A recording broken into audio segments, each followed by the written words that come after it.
एक किराए का मकान है, बहुत सुंदर मकान है, बहुत सुंदर मकान है। और उस मकान में आप रहते हैं। मकान मालिक इतना अच्छा है कि अपना मकान बनाने का मन नहीं कर रहा। क्या? मकान मालिक इतना अच्छा है कि मकान बनाने का मन नहीं कर रहा। फैक्ट्री अच्छी चल रही, दुकान अच्छी चल रही, बच्चे सेट हैं, लड़की की अच्छी जगह शादी हो गई, नाती पोते डॉक्टर बन गए, इंजीनियर बन गए, सीए बन गए, आपका स्वास्थ्य भी ठीक है, समाज में भी अच्छी इज्जत है, अध्यक्ष मंत्री सलाम ठोकते हैं, विधायक फ़ोन करता है, मुख्यमंत्री कभी कभी फ़ोन आ जाता है, प्रधानमंत्री से भी उठना बैठना है। बताओ कैसा लग रहा है? बोलिए ना, कैसा लग रहा है? ऐसा जीवन कैसा लगेगा? अच्छा, हाँ या ना? ऐसा जीवन अच्छा लगेगा कि नहीं लगेगा? लगेगा। यदि मृत्यु बीच में आ जाए तो मरने का मन करेगा नहीं करेगा? नहीं करेगा, है ना? मरने का मन नहीं करेगा। लेकिन आपके मन से काम चलेगा क्या? जितने राजा महाराजा पहले हुए हैं वो कहाँ हैं आज? बोलिए ना। और जो सुख आप महसूस कर रहे हैं, क्या वो स्थायी है? कब बीमारी आ जाए, कब एक्सीडेंट हो जाए, कब दुर्घटना घट जाए, कब पड़ोसी झगड़ा करने लगे, कब मकान मालिक मकान से निकाल दे, इस बात की कोई गारंटी है? अरे बोलिए ना, नहीं है। सुख तो है मगर गारंटी वाला नहीं है। तो क्या कोई गारंटी वाला सुख होता है जिसमें ये गारंटी हो कि हमेशा सुखी रहेंगे, कभी दुख होगा नहीं? अरे बोलिए ना, ऐसा सुख है या नहीं है? संसार में ऐसा सुख है या नहीं है? पहले तो इसका पता होना चाहिए। जब तक पता नहीं होगा तो पाने का प्रयास कैसे करोगे? जब तक पता नहीं होगा तो सुख पाने का प्रयास कैसे करोगे? सबसे पहले तो ज्ञान होना चाहिए, है ना? जब तक किसी वस्तु का ज्ञान नहीं होता है तो उसकी सोच नहीं होती है, उस वस्तु के प्रति विचार नहीं होते हैं। अब आज से 50 साल पहले किसी को सपने में मोबाइल आया था क्या? नहीं आया था। क्यों नहीं आया था? कल्पना नहीं थी, कल्पना नहीं थी, सोच विचार नहीं था, इसलिए ज्ञान में नहीं था। और ज्ञान में नहीं था तो फिर उसका सोच विचार भी नहीं होगा, उसके सपने भी नहीं आएंगे। कभी मोबाइल का सपना आया होगा किसी को? नहीं आया होगा। क्यों? क्योंकि पता ही नहीं था कि मोबाइल नाम की कोई चीज़ भी हो सकती है। ठीक है भाई, मोबाइल आ गया। अब आ गया है तो शुरू में थोड़ा महंगा होता है, तो केवल बड़े बड़े आदमी जिनके पास पैसे होते हैं वो खरीद पाते हैं। तो अब जानकारी प्राप्त करनी शुरू करी। जो मोबाइल से बात कर रहा है उसे ध्यान से देखोगे, मोबाइल देखोगे ध्यान से, कैसा है, ये कैसे चला रहा है। अखबार में आया मोबाइल ऐसा होता है, और खबर छोड़ के पहले मोबाइल की खबर पढ़ोगे, ये है क्या चीज़ आखिर? अच्छा भाई, ऐसा ऐसा होता है, इतने इतने का मिलता है। अब इतने का मिलता है, चलो मैं ले सकता हूँ, चलो ले लिया। लेने के बाद चलाना भी सीख लिया। अब उस मोबाइल से संबंधित सोच विचार, सपने, चर्चा सब कुछ होने लगे, है ना? तो ऐसे ही इसके अलावा कोई भी चीज हो तो सोच विचार में तभी आएगी जब वो हमारे ज्ञान में आएगी। जब तक हमारे ज्ञान में नहीं आएगी तब तक हमारे सोच विचार में नहीं आएगी, तब तक हम उसका पुरुषार्थ नहीं करेंगे, जब तक हम उसको जानेंगे नहीं, पहचानेंगे नहीं, जब तक उसके फायदे नहीं पता होंगे, तब तक हम उस चीज को पाने का प्रयास, बोलिए ना, नहीं करेंगे। ऐसे एक नहीं, वर्तमान में अनेक वस्तुएं, मशीनें हैं। पहले सब हाथ से कपड़े धोते थे, फिर मशीन आई, तो धीरे पहले बड़े आदमियों के यहाँ आई जिनके यहाँ पैसा था, फिर धीरे धीरे भाई हम भी तो खरीद सकते हैं, हम काहे को ठंड में ठंडे पानी से कपड़े धोएं, मशीन ले आओ भाई, हमसे नहीं धुलते कपड़े, और काम हो जाएगा, हमसे कपड़े नहीं धुलने वाले हैं, मशीन लेके आओ तो कपड़े धुलेंगे, नहीं तो नहीं धुलेंगे। मशीन आ गई। तो जानकारी होने के बाद ही आपने पाने का प्रयास किया। अब मेरा प्रश्न ये है कि संसार में ऐसा कोई सुख है जो आने के बाद जाता नहीं है?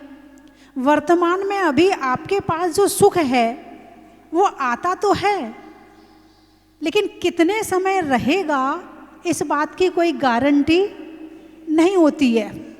आप कितनी तैयारी कर लो, आप कितने प्रयास कर लो, आप कुछ भी कर लो, कोई गारंटी नहीं दे सकता है कि आपका ये सुख इतने साल तक बना रहेगा कंटिन्यू। ठीक है, बोलिए ना, फाइनल। अच्छा, तो क्या कोई सुख ऐसा भी है कि जो आकर के जाता नहीं है? है क्या सुख? यदि होगा तो हम उसकी जानकारी लेंगे, उसे पाने का प्रयास करेंगे, उसका रास्ता खोजेंगे, हैं, वहां तक पहुंचने का प्रयास करेंगे। अभी तो यहां देखो, एक सुख का प्रयास करो, 4 दुख तैयार खड़े हैं। एक फूल, बोलिए ना, 4 कांटे, एक फूल 4 कांटे, एक सुख 4 दुख।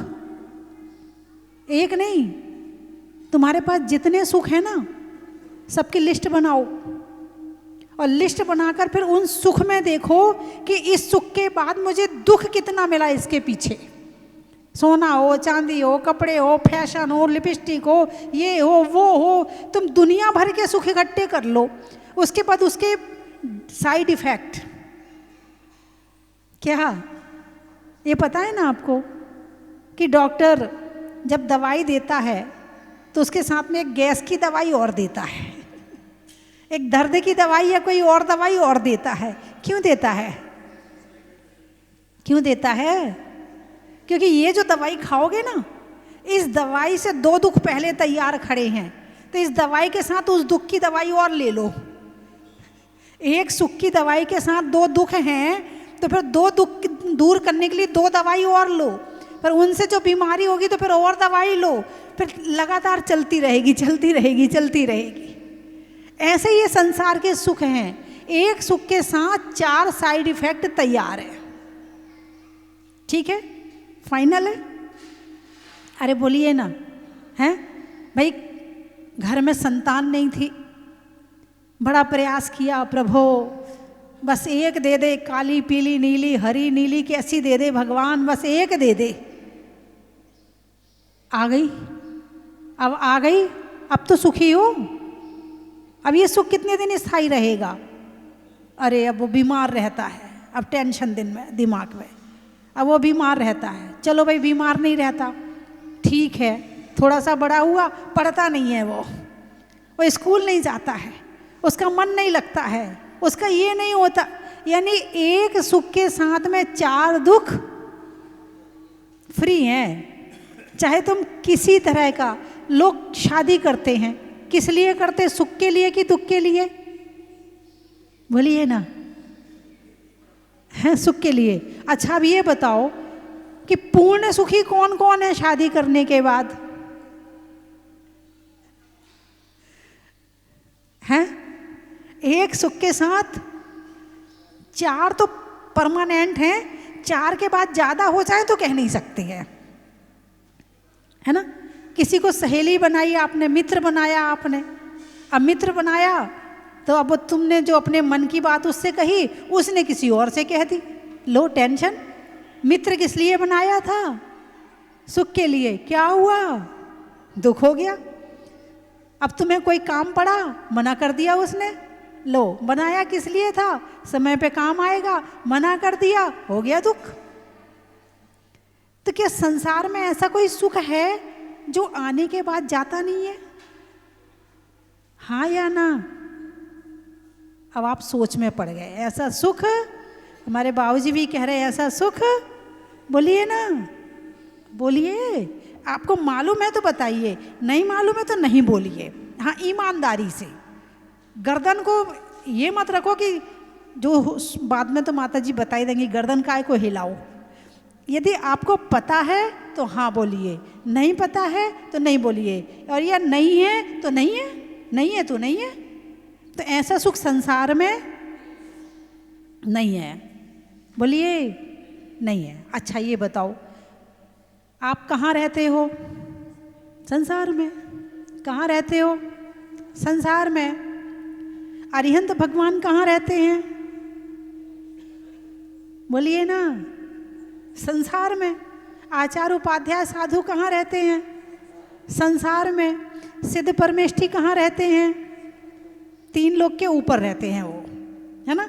बाकी 4 परमेष्ठी कहाँ हैं? संसार में है। तुम कहाँ हो? संसार में हो। अब सुख किसके पास है? मंदिर क्यों आते हो? सुख के लिए आते हो या दुख के लिए आते हो? तो मंदिर में ऐसा क्या है जो सुख मिलता है यहाँ पे? कपड़े की दुकान में क्या खरीदने जाते हो? कपड़ा। सोने चांदी की दुकान में सोना चांदी। सब्जी की दुकान में सब्जी। मंदिर क्यों आते हो?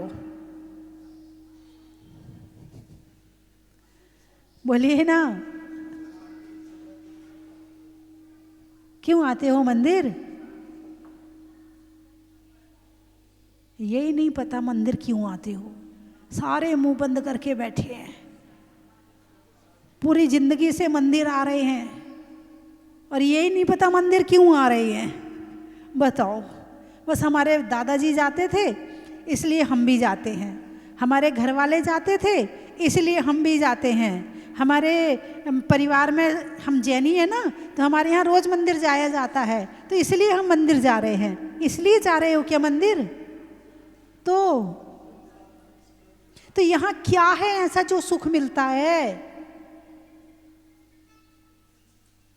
आपने अभिषेक किया, क्यों किया?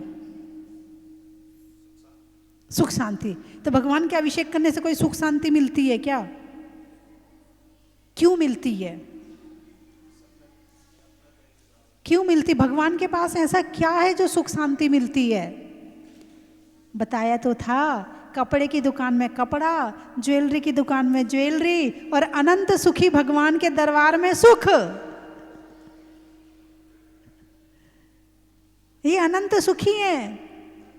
ये सुख का दरबार तो सही यही वाला है। बाकी सुख मांगने के लिए दुनिया में जाते हो, सुख तो सच्चा यहीं पे मिलता है। और जिनने इनके सुख को पहचान लिया वो ऐसा बन गया। कैसा बन गया? महाराज बन गया। यदि सुख या संसार विषय सुख होता, तीर्थंकर क्यों त्यागे। ठीक बात है कि नहीं? चलिए, अभी आप जहां रहते हो तो किराया देना पड़ता है कि नहीं देना पड़ता? बोलिए ना। मकान आपका अपना मकान है कि किराए का है? किराए के मकान में रहते आप, तो किराया देना पड़ता है ना। किसका अपना अपना मकान है? घर का मकान किसका है? हाथ उठाकर बताइए। बहुत बढ़िया। चलो, वो ईंट मिट्टी का मकान आपका अपना है। जिस शरीर में आप रह रहे हो,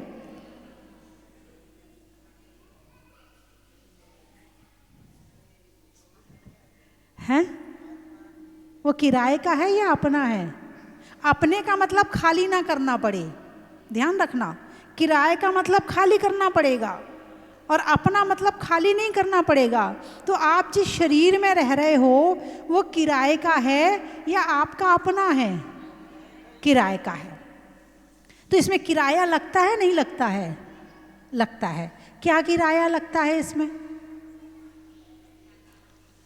अच्छा ये बताओ, पैसा पुण्य से आता है कि पाप से आता है? पुण्य से आता है। ये शरीर पुण्य से मिला कि पाप से मिला? पुण्य से मिला है। किससे मिला है? पुण्य से। एक पलक झपकने में भी पुण्य लगता है।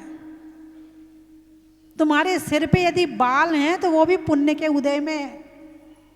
शरीर का रोम रोम यदि सही है तो पुण्य खर्चा हो रहा है। प्रति क्षण करोड़ों पुण्य खर्चा करके हम इस शरीर में रह रहे हैं। एक सांस भी चल रही है ना तो पुण्य के उदय में चल रही है। यदि पाप का उदय आ जाए ना तो ये सांस वहीं रुक जाएगी। इस मकान को खाली करना पड़ेगा। ये मकान जो मिला है किराए का, ये इसमें बहुत पैसा लगता है भाई। पैसा आपको ये तो पता कि पुण्य के उदय में आता है, लेकिन इस शरीर में जो बैठे हैं किराया दे रहे हैं, ये पुण्य खर्चा करके दे रहे हैं। अरे बोलिए ना। तो मोबाइल चलाते हो कि नहीं चलाते हो? चलाते हो, सब चलाते हैं। अब मोबाइल से पुण्य भी होता है और पाप भी होता है। मोबाइल में पैसा खर्चा भी होता है और पैसा आता भी है। मोबाइल से दोनों काम होते कि नहीं होते? बहुत से लोग ऐसे हैं जो मोबाइल से काम करके करोड़पति बन गए, और बहुत से ऐसे हैं जो मोबाइल से काम करके रोडपति बन गए। बोलिए ना, है? मोबाइल में पैसा डलवाना पड़ता है तो पैसा डलवाया। अब पैसा डलवाया तो सही, मगर उससे पैसा कमाया कि नहीं कमाया? कि केवल वीडियो देखने में अपना मोबाइल खर्चा कर दिया, या वीडियो देख करके अपना पुण्य खर्चा कर दिया? पैसा तो खर्चा हुआ ही हुआ है। यदि उसको व्यर्थ देख रहे हैं तो पुण्य भी खर्चा हो रहा है। तो जैसे मोबाइल से पैसा खर्चा भी किया जाता है, पैसा कमाया भी जाता है, ऐसे ही शरीर से जो पुण्य के उदय में मिला है, तो ये पुण्य के उदय में मिले हुए शरीर से हम आगे पुण्य भी कमा सकते हैं और पाप भी कमा सकते हैं। इसको, इस शरीर का सदुपयोग करके हम करोड़पति भी बन सकते हैं और रोडपति भी बन सकते हैं। करोड़पति का मतलब इससे और अच्छा शरीर मिलना जिससे हम और धर्म कर सकें, और रोडपति का मतलब त्रियंच, जो सड़क पे रहते हैं, चींटी, मक्खी, मच्छर, बंदर, बिल्ली, चूहा, ये रोडपति हैं। और देव, मनुष्य, ये करोड़पति हैं। समझ गए कि नहीं समझे? जैसे मोबाइल दोनों काम आता है, ऐसे ये शरीर भी दोनों काम आता है। अब मोबाइल यदि फालतू चलाओगे तो अपने ही गंवा रहे हो, और कुछ उससे ज्ञान पूर्वक उसका उपयोग करोगे तो उससे कमा रहे हो। ऐसे शरीर का उपयोग यदि ज्ञान पूर्वक कर रहे हो तो इससे हम कमाई करेंगे। तो ज्ञान पूर्वक करना मतलब तप, त्याग, संयम, देव पूजा, गुरु उपासना, स्वाध्याय, संयम, तप और दान। अब एक व्यक्ति है जो मोबाइल को दिन भर साफ रखता है, बढ़िया कवर चढ़ाता है, दिन भर उसमें से आईना देखता है, तो मोबाइल का उपयोग ये है, या मोबाइल का उपयोग उसमें से उसको देख करके उसको चलाना है? क्या है मोबाइल का उपयोग? कि पैसा डलवा लो और बस उसे देखते रहो, अच्छी जगह रख दो, नीचे नहीं रखना, ऊपर रखना मोबाइल को, बहुत अच्छा होता है मोबाइल। हाँ, उसको पूरा उसने संभालते रहो मोबाइल को, और उसका उपयोग ना करो तो क्या कहोगे आप उसे?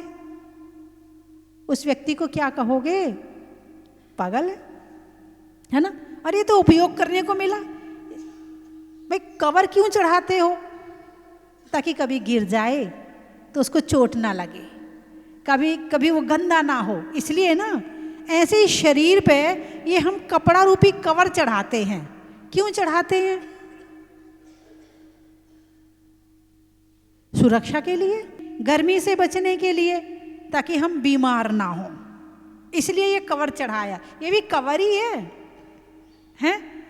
जैसे मोबाइल में बहुत सारे फंक्शन होते हैं, उसमें दिमाग भी होता है, ऐसे हमारे दिमाग में भी बहुत सारे फंक्शन हैं। अब जैसे मोबाइल केवल, बहुत से लोगों को केवल दो चीज़ आती है कि मोबाइल लगाया कैसे जाता है और बंद कैसे किया जाता है, केवल दो ही चीज़ आती, तीसरी चीज़ नहीं आती है। ऐसे ही इंसान को कमाया कैसे जाता है और परिवार कैसे चलाया जाता है, बस इतना आता है, इससे ज़्यादा कुछ नहीं आता है। तो मोबाइल के जैसे जो मोबाइल चलाना, सही मोबाइल चलाना जानता है वो करोड़ों कमा लेगा, ऐसे ही शरीर का जो सही सदुपयोग जानता है वो अनंत सुख को प्राप्त कर लेगा। ये तो किराए का मकान है। कौन सा मकान है? किराए का मकान है। एक ना एक दिन खाली करना पड़ेगा। अब ये तुम्हारी जिम्मेवारी है कि उस किराए के मकान में रहकर अगले अच्छा मकान लेने की तैयारी कर सको। कोशिश यही करते हैं लोग कि किराए के मकान में रह करके अपना मकान बना लें। करते कि नहीं करते? जितने किराएदार हैं उनसे पूछो, सपना देखते हैं वो दिन कब आएगा? क्या? जब अपना मकान हो जाएगा। अभी अपने मकान की तैयारी नहीं कर रहे, तुम किराए से किराए में ही जा रहे हो। अपना मकान तो ये है जहाँ भगवान बैठे हैं, अपना मकान तो वो है जहाँ सिद्ध भगवान बैठे हैं, ये है अपना मकान। तो जो इस मकान में रहकर अपने आत्मा रूपी मकान सिद्ध शिला की तैयारी करता है, तो समझना वो सही मोबाइल का, सही शरीर का सदुपयोग कर रहा है। और वरना ये कीमती मोबाइल मिला है, इसे तुमने व्यर्थ ही ऊपर नीचे करने में गंवा दिया। कुछ समझ में आया कि नहीं आया?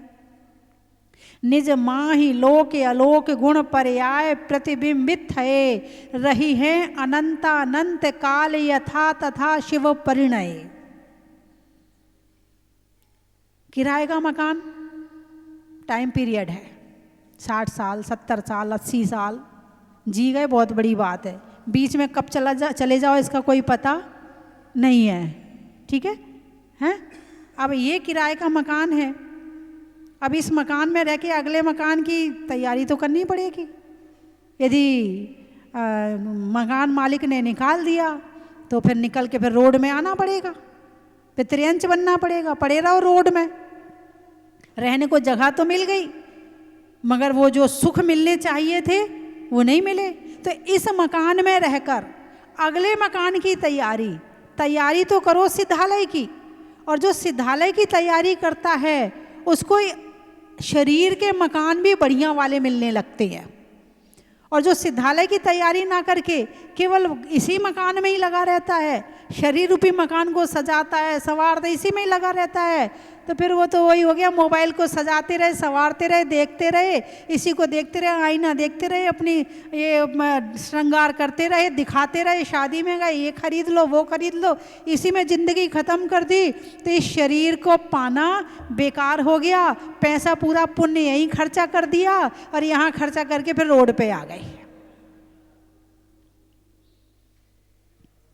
कुछ समझ में आया कि नहीं आया? हैं? तो रही हैं अनंतानंत काल, एक बार अपना मकान मिल जाए, रही हैं अनंतानंत काल। कितने काल तक? अनंतानंत, जिसका कोई अंत नहीं है। ऐसे अनंतानंत काल तक कोई हमें सिद्धालय से भगाने वाला नहीं है, कोई हमारे सुख में बाधा डालने वाला नहीं है, कोई हमें परेशान करने वाला नहीं है। ऐसा सुख मंदिर इसलिए आते हैं कि इन भगवान को देख करके हम अपने सुख को याद कर सकें और अपने सुख को पाने का प्रयास कर सकें। मंदिर आने का कारण ये है। लेकिन मंदिर भी आते हैं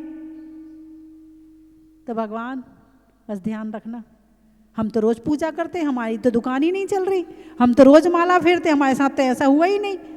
हम तो रोज़ पूजा करते हैं, भगवान से प्रार्थना भी करते हैं, हमारे बच्चे का तो सिलेक्शन हुआ ही नहीं। पूजा इसलिए नहीं करते हैं, माला इसलिए नहीं फेरते हैं। माला और पूजा का मतलब है आत्मा की पवित्रता, मन की विशुद्धि, आत्मा की विशुद्धि, भावों की विशुद्धि। उतने देर के लिए प्रणाम पापों से रहित हुए, उतने देर के लिए प्रणाम हमारे कषायों से रहित हुए, इसलिए पूजा करते हैं कि भगवान जैसे आप हो वैसे हम बन जाएं, इसलिए पूजा करते हैं।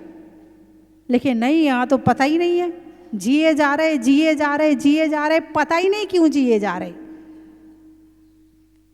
एक कॉपी पेन लेना और उसमें लिखना कि हम जितने सुबह से लेकर रात तक के जितने काम करते हैं उसका रिजल्ट क्या है, 0 मिलेगा, 0। संसार में कितनी मेहनत कर लेना, रिजल्ट 0। और धर्म में आत्मा पर, भगवान पर जितनी भी मेहनत करोगे, रिजल्ट 100 में से 200। कितना? 100 में से 200 नंबर मिलेंगे। लेकिन करना आत्मा की विशुद्धि के साथ, भावों की विशुद्धि के साथ, और वीतरागी भगवान को पहचानते हुए, वीतरागी गुरुओं को पहचानते हुए यदि ये काम करते हैं तो समझना कि हमारा ये जन्म सार्थक हो गया। वरना मोबाइल तो हमें 1 करोड़ रुपए वाला मिला था और बाद में उसने हमें रोड पे ला दिया। कहाँ ला दिया? करोड़ वाले मोबाइल ने, करोड़ वाले शरीर ने रोड पे ला दिया, क्योंकि शरीर की सेवा करते रहे, आत्मा की सेवा तो करी नहीं, है ना। चलिए मैं 3 चीजें बोलूंगी, आपको कहना बड़ा ही महत्व है। सुधरने में मति का, होने में अच्छी गति का, और बनने में धर्म रूपी करोड़पति का।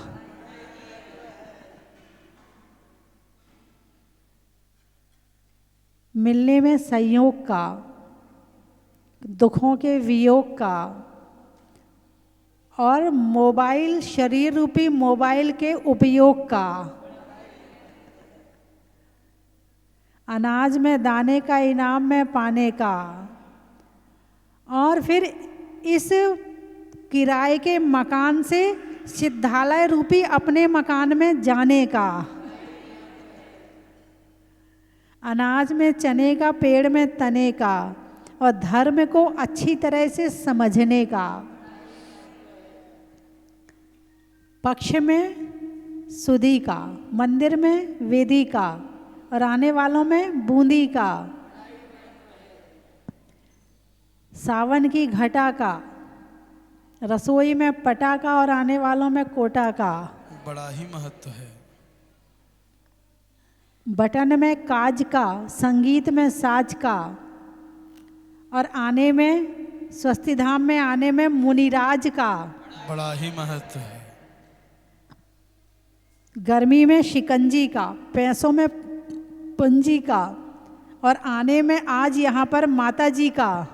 बड़ा ही महत्व है। और कहाँ से आए?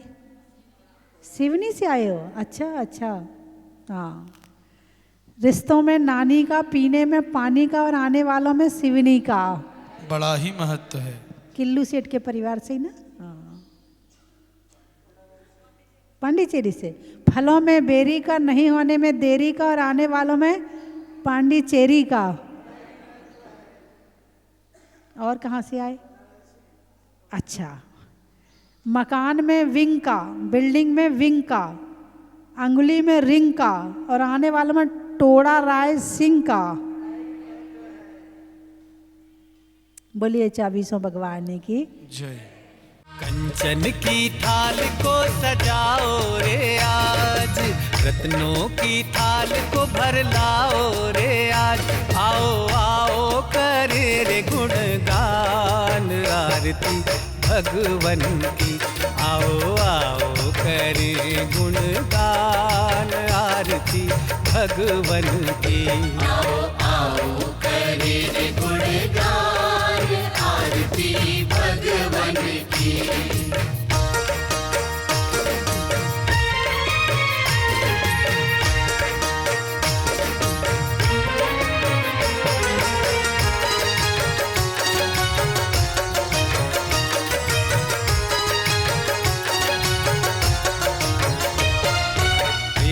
सुमित्र के राज दुलारे, माँ पद्मा जी के नैनों के तारे।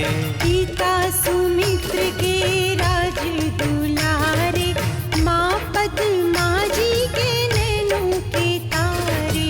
राजगृही में जन्म लियो आप, राजगृही में जन्म लियो आप। आओ आओ मनाए खुशी आज आरती भगवन की। आओ आओ